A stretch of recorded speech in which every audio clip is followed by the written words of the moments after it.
ঘুরতে অনেক বেশি ভালোই তাই লাগে। তো চলে যাচ্ছি মিরপুর 11 টু তুরাগ নদী। হ্যালো গাইস, আসসালামু আলাইকুম। আশা করি সবাই অনেক বেশি ভালো আছে। আলহামদুলিল্লাহ আমরাও অনেক বেশি ভালো আছি আপনাদের দোয়া এবং ভালোবাসায়। ঢাকাতে আসার পর থেকে ছোট আন্টিকে তুরাগ বলতেছিলাম নদী ঘুরতে যাব, নিয়ে যাও। ফাইনালি ছোট আন্টি আজকে আমার কথাটা অ্যাকসেপ্ট করলো। আমরা এক এক করে চলে যাচ্ছি ঘোরার যখন উদ্দেশ্যে। যেদিনে ঘুরতে যাই সেই দিনে আমাদের দাঁড়িয়ে থাকতে হয় গাড়ির জন্য। এমনিতে সব সময় গাড়ি পাওয়া গেলেও ঘোরার উদ্দেশ্যে বের হলেই আমাদের অনেক বেশি সময় লাগে গাড়ি পেতে। তো যাই হোক একটা রিক্সা পেয়ে গেলাম। আমাদের 2টা রিক্সা লাগবে, অনেক বেশি লোক ছিল। বলতে সাথে অনেক বেশি লোক থাকলে ঘোরার মজাই তো আলাদা। আরেকটা রিক্সায় উঠে পড়লো আন্টিরা সবাই মিলে। শেষে রওনা হয়ে পড়লাম তুরাগ নদীর বলতে উদ্দেশ্যে। অসাধারণ ছিল তুরাগ তো নদী। ফাইনালি চলে আসলাম। আমাদের গাড়ি আগে চলে আসছে। আন্টিদের গাড়ি একটু লেট হয়ে গেছে আসার জন্য। আমার অনেক বেশি ভয় লাগতেছিল, কিভাবে সম্ভব, আমাদের গাড়ি পরে ছাড়ছে আর আন্টিদের গাড়ি আগে ছেড়ে আগে আসতে তুরাগ পারলো নদী না। ফাইনালি আইসাই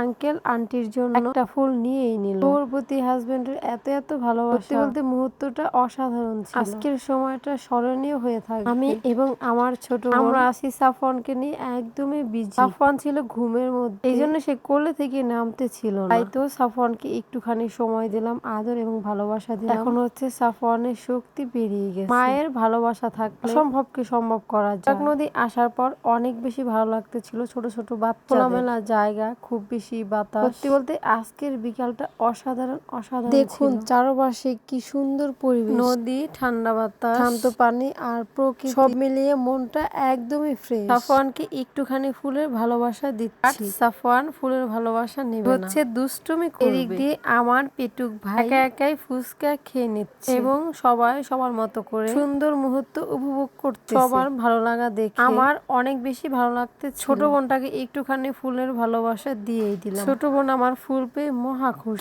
কিছু খুশি, কোটি টাকা দিলেও হয় না। এখন এক এক করে সবাই মিলে ছবি এবং ভিডিও করে নিচ্ছে। কিছুক্ষণের জন্য ক্যামেরাম্যান ছিল আমার সেজো মামি। আজকে সেজো মামিকে ক্যামেরাম্যান বানাই ফেললাম। এদিক দিয়ে আন্টি নিজের ভিডিও করতেছে। সেটা দেখে তার হাজবেন্ড তার ভিডিও করে দিচ্ছে। একটা মানুষের কতজন ক্যামেরা লাগে আপনারাই দেখেন। প্রথমে আঙ্কেল ভিডিও করে দিল, তারপরে আমি ভিডিও করে দিলাম এবং সেজো মামি পিক তুলে দিল। কি আর বলবো, একটা মানুষের জন্য 4-5 জন লোক লাগে ভিডিও এবং ছবি তোলার জন্য। বাট ছোট আন্টির সাথে না থাকলে একদমই অসহায় লাগে। ছবি ভিডিও কিছুটা বন্ধ করে সবাই শুরু করলাম বাদাম খাওয়ার কাজ। বাদাম খেতে যতটা না কষ্ট, বাদাম ছিলতে তার থেকেও বেশি কষ্ট। ছোট আন্টি আমাকে বাদাম ছিলে দিচ্ছিল আর আমি হচ্ছে খেয়ে নিচ্ছি। ব্রিজের উপর বাদাম এবং মুড়িটা সত্যি বলতে অসাধারণ লাগছে। এখন আবার আমাকে বাদাম ছিলার কাজ দিয়েছে। আর করার আমিও ছিলে সবাইকে দিচ্ছি। আমার ছোট বোন আমাকে এত ভালোবাসে, সেটা আসলে আমি কাউরে বলে বুঝাইতে পারবো না। আমি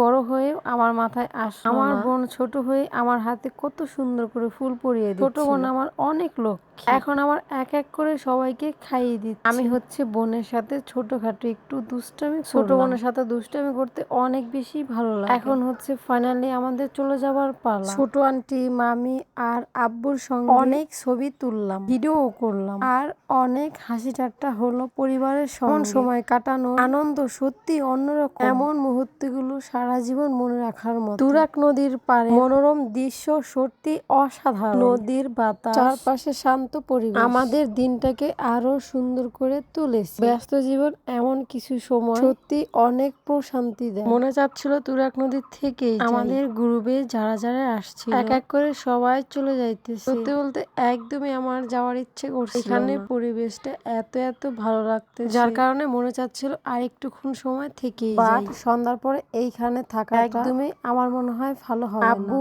আঙ্কেল বলতেছিল চলো আজকে আর এখানে আমাদের থাকতে হবে না। এবং আঙ্কেলের কথা মতোই বের হয়ে বাসায় যাওয়ার উদ্দেশ্যে। এই ছিল আমাদের আজকের ভিডিও। ভালো থাকেন সবাই, আল্লাহ হাফিজ, টাটা, বাই বাই।